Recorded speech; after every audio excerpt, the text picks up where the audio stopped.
保时捷卡宴现在跑了7万多公里，现在的问题啊，就是行驶起来有一个呼呼呼的响声，就是这边响，就是这个位置，这个位置响，这是前桥的这个位置响，挺明显的。不知道你们能不能听清楚啊？这会儿老响了，嗷嗷的。好了，拆下来看看吧，把谜底揭开，看看是不是它坏了。开盖，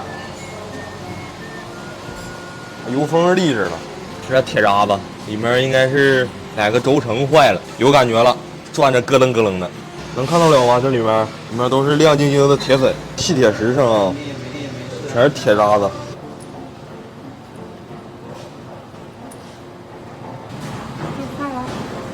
这个没啥事。这坏了吗？你看不出来。这个没啥事。看看这个，哎，知道吗？这轴承皮那磨的麻麻赖赖的，都是麻点啊。你看这圈，这边就是光滑的。应该只有半边磨。